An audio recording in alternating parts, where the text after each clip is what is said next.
Hello friends, welcome back to my channel. ఈరోజు మనము chicken పచ్చడి చేసుకుందాం ఫ్రెండ్స్. చికెన్ పచ్చడికి నేను ఒక 2 kgs వరకు చికెన్ తెచ్చుకున్నాను. వీటిని నీట్గా కడిగి కొంచెం ఉప్పు పసుపు వేసాను ఫ్రెండ్స్. ఇంకా ఎక్కువ ఏమీ వేయలేదు. ఇంకా ఇది బాగా కొంచెం కలపాలి. కలిపినాక దీన్ని మనము ఆయిల్లో వేయద్దు.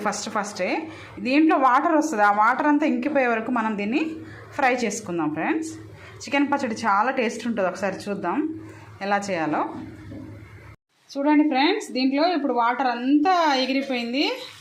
సో ఇప్పుడు దీన్ని కొంచెం మీరు చూసారు కదా, మంచి కలర్ కూడా వచ్చింది. సో ఇప్పుడు మనం దీన్ని ఆయిల్లో కొంచెం ఫ్రై చేసుకుందాం ఫ్రెండ్స్. ఇట్లా ముక్క కొంచెం గట్టిపడాలి.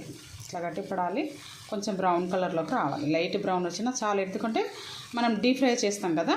ఇంకొక విషయం ఏంటంటే, చాలామందికి తెలుసో తెలియదు కానీ బోన్లెస్ కానీ వితౌట్ బోన్ కానీ, ఆ తర్వాత విత్ బోన్ కానీ తీసుకోవచ్చు. మీకు నచ్చినట్టు మీరు తీసుకోవచ్చు. నేనైతే 2 kgs విత్ బోన్ తీసుకున్నాను.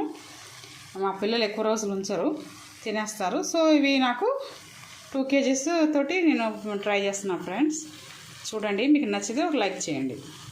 చూడండి ఫ్రెండ్స్, అంతలోపల మనము ఆవాలు, జీలకర్ర, మెంతి ఇవి మనం పొడి చేసుకుందాం. నేను గరం మసాలా ఆల్రెడీ పిండేసాను, అది రుబ్బేసాను.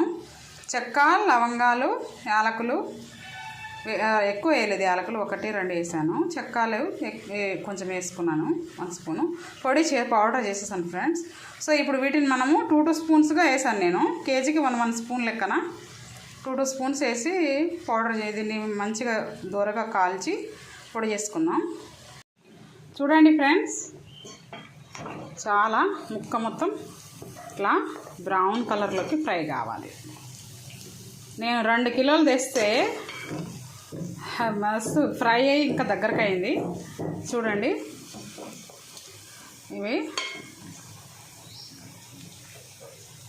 బరాబర్ ఇట్లా మొత్తం బ్రౌన్ కలర్లోకి వచ్చినాక ఇప్పుడు మనము ఒక పెద్ద స్పూన్ తోటి 2 పెద్ద స్పూన్లతోటి వేస్తున్నా ఫ్రెండ్స్. అల్లం వెల్లుల్లి పేస్ట్ వేయాలి. అల్లం వెల్లుల్లి పేస్ట్ వేస్తేనే టేస్ట్. ఇవి కూడా దీంట్లో మనం ఫ్రై కావాలన్నమాట చికెన్ పచ్చడిలోకి. ఇప్పుడు ఇంకా బాగా ఇవి వేసినాక ఇంకా కొంచెం బాగా బ్రౌన్ కలర్లోకి వచ్చేదాకా మనం ఫ్రై చేసుకుందాం. అసలు ఇప్పటికే మామూలుగా స్మెల్ రావట్లేదు, టేస్ట్గా స్మెల్ సూపర్ ఉంది.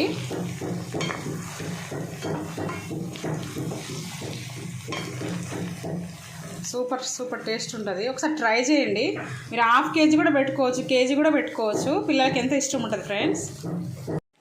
చూడండి ఫ్రెండ్స్, ఇది బాగా బ్రౌన్ కలర్లో వచ్చింది కదా. సో మనము గిన్నెతోటి 2 గిన్నెలు, కేజీకి 1 గిన్నె లెక్కన 2 గిన్నెలు వేసుకోవాలి ఫ్రెండ్స్.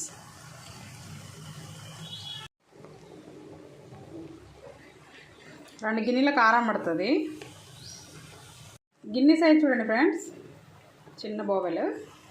కేజీకి 1 గిన్నె లెక్కన. కొంచెం సాల్ట్ కూడా వేస్తున్నా ఫ్రెండ్స్. పసుపు వేసాను, అది స్కిప్ అయింది. పసుపు కూడా వేసుకోండి, ఒక 2 స్పూన్స్. సాల్ట్ కూడా నేను ఆల్రెడీ 2 స్పూన్స్ వేసాను, పెద్దవి 3 స్పూన్స్ వేసాను. మీకు సాల్ట్ చూసి వేసుకోండి ఫ్రెండ్స్. అలాగే ఆవాలు, జీలకర్ర, మెంతి పొడి ఒక గిన్నె దాకా వచ్చింది.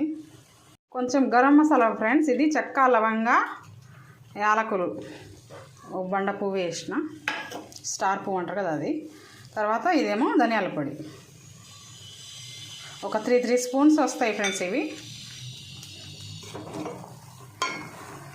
చూసారుగా ఫ్రెండ్స్, ఇది ఇంతే. ఇంకా లాస్ట్లో నిమ్మకాయ మాత్రం లాస్ట్లో అది బాగా కూల్ అయిపోయినాక వేయాలి, అప్పుడు వేయకూడదు. అసలు నాకైతే స్మెల్ అయితే మస్తు అద్దరిపోతుంది. మీరు ఇంట్లో ట్రై చేయండి. మీకు నచ్చితే ఒక్క లైక్ చేయండి friends. Thank you for watching.